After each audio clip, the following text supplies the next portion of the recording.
going on, guys? Multiverse Corrupt here with yet another action figure review video, and today we are having a look at McFarlane Toys Deathstorm.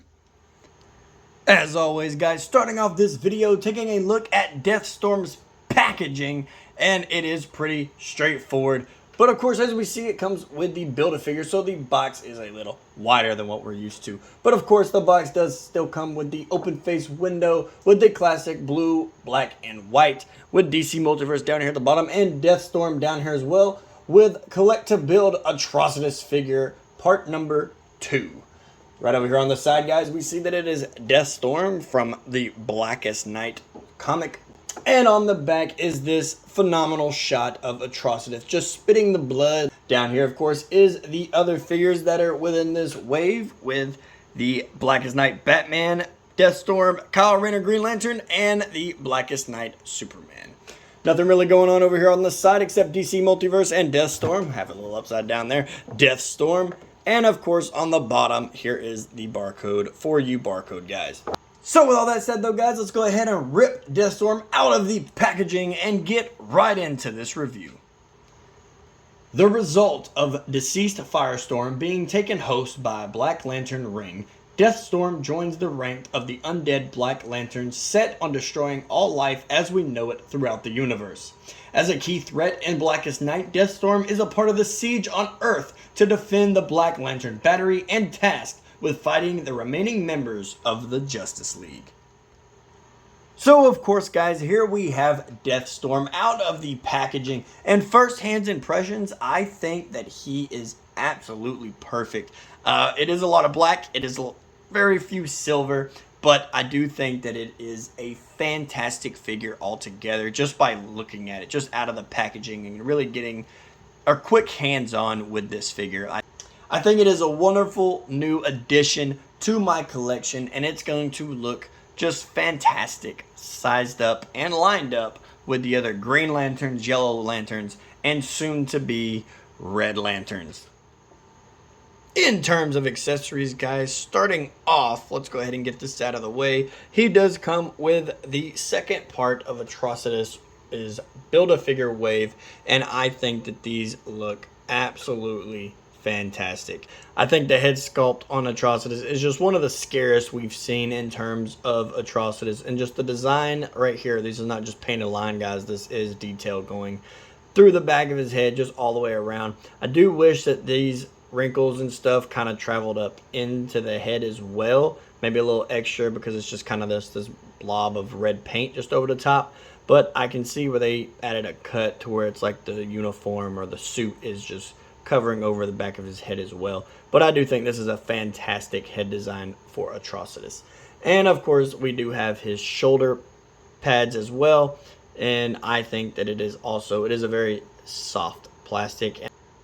But I do feel that this is a nicely detailed shoulder pads. I do wish that there was some black paint going in through there. I will most likely go through and add some black paint. Not too much, just enough to cover in these lines here. Because it's just, I feel like you should make these pop if you're going to put detail into it. I can go ahead and bring out the Atrocious body out here and just clip that onto here like so. It does come with 2 grooves in his shoulders where you can pop that onto there. And then we can grab his head and place that on there as well. Actually, let's do this the opposite order of what I was doing. Let's click this on here. Didn't get a satisfying click, but it is on there. It's not going to go nowhere, it feels like. And then we'll apply the shoulder pads. And right here are the notches that I was talking about for you guys. So you just take those 2 prongs that are in there and then stick it on to this figure. I am very nervous that this one side is going to give me some issues on the right hand side. So this is what we got for Atrocious as of now. And I think it looks absolutely killer. I think that this is going to be a monster of a figure. Now for Deathstorm's actual accessories that comes with him, he didn't really come with much. He did come with the classic McFarlane DC stand with the stick right there. And he does come with the trading card like all of them do. It is a very nice comic image just taken straight from the comics. I do wish that they would be consistent with doing a product shot of the figure itself. But I understand, you know, if you're crunched for time on a figure or whatever it is, whatever the case may be, you just want to take a little image from the comics. Flip it over to the back. We do have the read up. You can go ahead and pause the screen and read it right there. And last but not least, we do have the lantern. I don't know why it was all the way over here. We do have the lantern. I am a little disappointed in this lantern. I understand it is silver in the comics, but I do wish that it was a little more. Maybe some brushes of paint, because just some black somewhere, because it is the Black Lantern Corps. So you would think that they would have some form of black paint. Maybe like some black in here to show that it's powered by the Black Lantern Corps, not just silver. So in terms of accessories, I am a little bummed, but I do think it is saved by the Atrocious Build-A-Figure.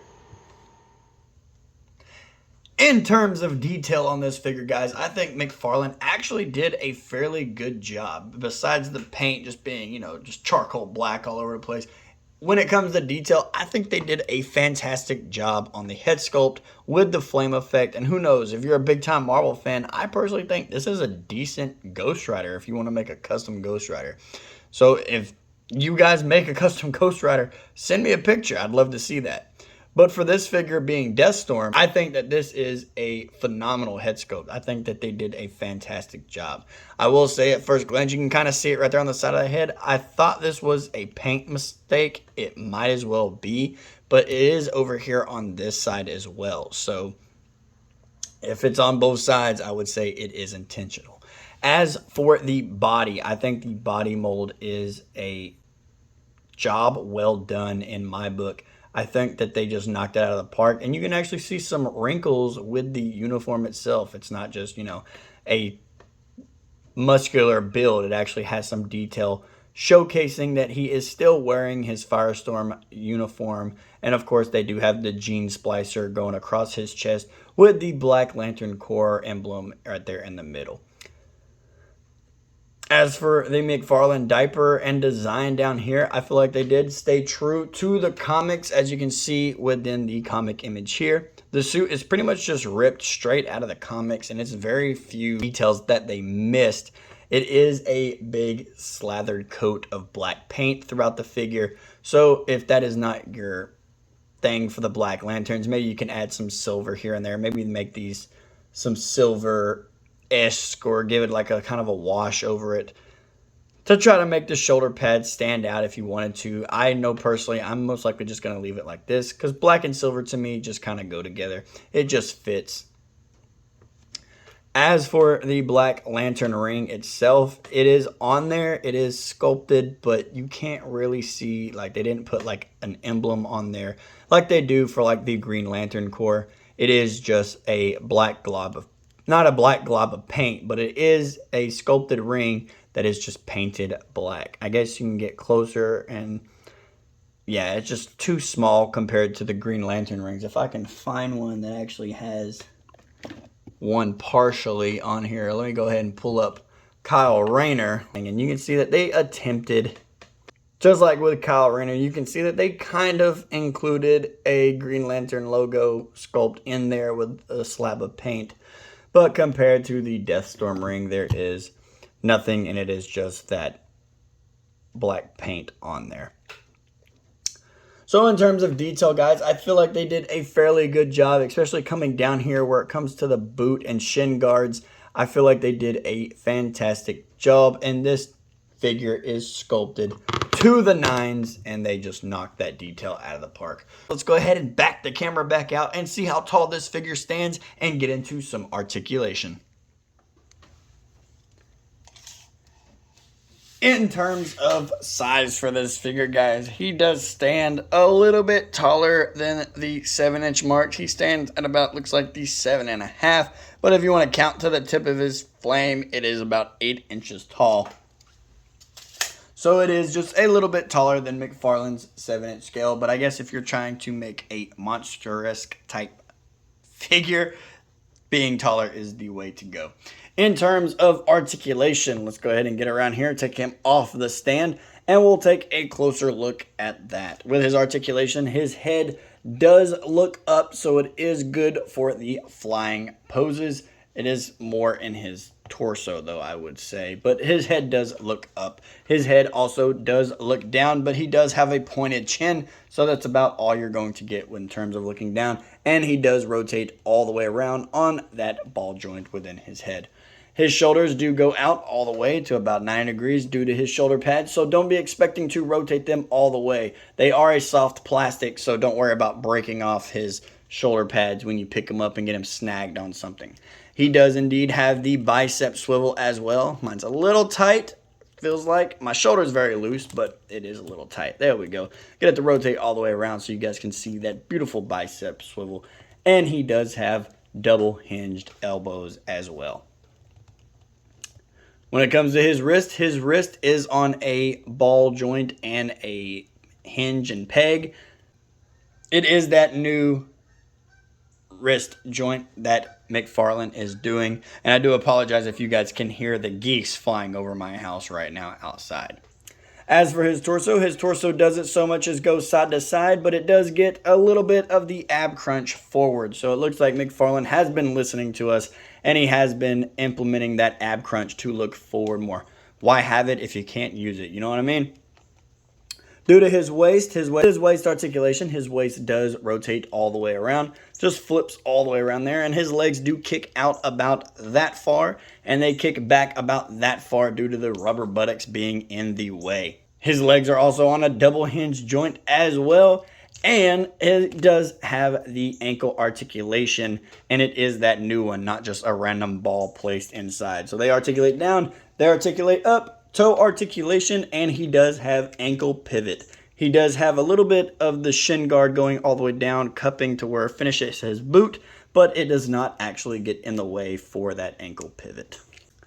So with all that said, guys, let's go ahead and get this figure scaled up to some other lanterns in the collection. When it comes to size comparison with these figures, guys, they are in the same wave. Here we have him standing next to Kyle Rayner's Green Lantern with the Atrocious Build-A-Figure, and I do think that these figures do match up perfectly. I understand in some Build-A-Figure waves, McFarlane kind of mix and matches the heights with the figures, but I am glad to see that he stayed consistent with these, unless you wanted to count the top of the flame. Then I guess you can get away with saying that Deathstorm is taller than Kyle Rayner. Right here, guys, we do have Deathstorm sized up to the McFarlane Toys Hal Jordan, and I think that these figures also scale pretty well together. Deathstorm does look a tad bit taller than Hal Jordan, but I can still work with it. And last but not least, guys, here we have the McFarlane Deathstorm standing next to DC Collectibles Sinestro. I really do hope McFarlane does release a Sinestro coming very soon. I really do hope we get a new one, but this one will do for now. And I actually think that this one does scale very well. The proportions might be a little bit off compared to the two. It makes Deathstorm look a little bit bulkier, but maybe he's hitting the gym a little bit more than Sinestro is. Alrighty, guys, and there you have it, another action figure review in the books on my channel for you guys to enjoy.